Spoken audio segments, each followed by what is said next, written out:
Social మీడియాలో ప్రత్యక్షమవుతున్న fake వార్తలు చెట్పెట్టేందుకు తెలంగాణ ప్రభుత్వం సిద్ధమైంది.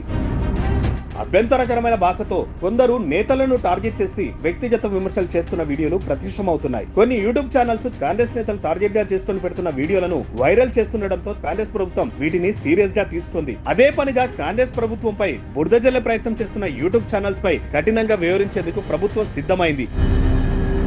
వాస్తవ పరిస్థితుల భిన్నంగా అసత్య ప్రచారాలు చేస్తూ పలు అంశాలకు కాంగ్రెస్ పార్టీని కార్నర్ చేసి కొన్ని యూట్యూబ్ ఛానల్స్ అదే పనిగా వీడియోలు తీస్తున్నారు. వీటితో పాటు తమకు అనుకూలమైన ప్రాంతాలకు వెళ్లి కాంగ్రెస్ ప్రభుత్వాన్ని తప్పించడమే ధ్యేయంగా పెట్టుకుని నోటికి వచ్చినట్లు కాంగ్రెస్ నాయకులను తిట్టిస్తున్నట్లు ప్రభుత్వం దృష్టికి వచ్చింది. ఈ క్రమంలో అలాంటి యూట్యూబ్ ఛానల్స్ పై మరింత కఠినంగా వ్యవహరించేందుకు కాంగ్రెస్ సర్కార్ రెడీ అయింది. అలాంటి వీడియోలు పోస్ట్ చేస్తున్న వారిపై సైబర్ పోలీసులకు ఫిర్యాదు చేయాలని కాంగ్రెస్ పార్టీ నిర్ణయించింది.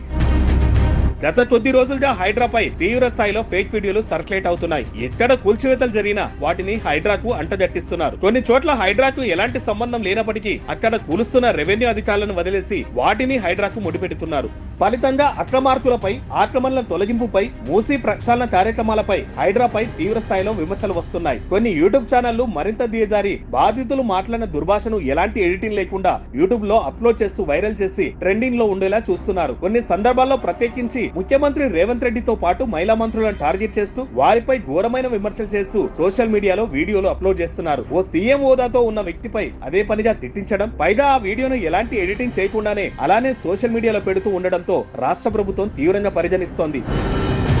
ఎక్కడో ఇతర రాష్ట్రాల్లో జరిగిన ఘటనలు కూడా తెలంగాణ కాంగ్రెస్ ప్రభుత్వానికి ఆపాదిస్తూ సంబంధం లేని అంశాలపై రేవంత్ సర్కార్ ను బదనాం చేసే ప్రయత్నాలు సాగుతున్నాయని కాంగ్రెస్ పార్టీ నేతలు ఆరోపిస్తున్నారు. ఇటీవల చోటు చేస్తున్న ఇలాంటి పలు ఘటనలు ఉదాహరిస్తూ ఇప్పటికే కాంగ్రెస్ పార్టీ నేతలు సైబర్ క్రైమ్ పోలీసులకు ఫిర్యాదులు కూడా చేశారు. యూట్యూబ్ ఛానల్ పేరుతో సమస్యలను చూపించడంలో తప్పు లేదు, కానీ అదే పనిగా ఒక ప్రాంతానికి వెళ్లి సంబంధం లేని విషయాలను ప్రభుత్వానికి ఆపాదించి కాంగ్రెస్ ప్రభుత్వాన్ని తిట్టడమే లక్ష్యంగా పెట్టుకుని బాధితులతో ప్రభుత్వాన్ని బూతులు తిట్టిస్తున్నారని కాంగ్రెస్ నేతలు మండిపడుతున్నారు. మహిళా మంత్రులని కూడా చూడకుండా కొంతమందితో అనుచిత వ్యాఖ్యలు చేయిస్తున్నారు. కొన్ని యూట్యూబ్ ఛానల్స్ పై ఇప్పటికే కాంగ్రెస్ నాయకులు సైబర్ క్రైమ్ పోలీసుకు ఫిర్యాదులు కూడా చేశారు. వీడియోలకు సంబంధించిన లింకులు జతపరుస్తూ ఆయా పోలీస్ స్టేషన్ లో ఫిర్యాదులు చేయగా పోలీసులు కేసు నమోదు చేశారు. ఇప్పటికే కొందరిని అదుపులోకి తీసుకుని విచారిస్తున్న పోలీసులు మరికొంతమంది కోసం గాలిస్తున్నారు.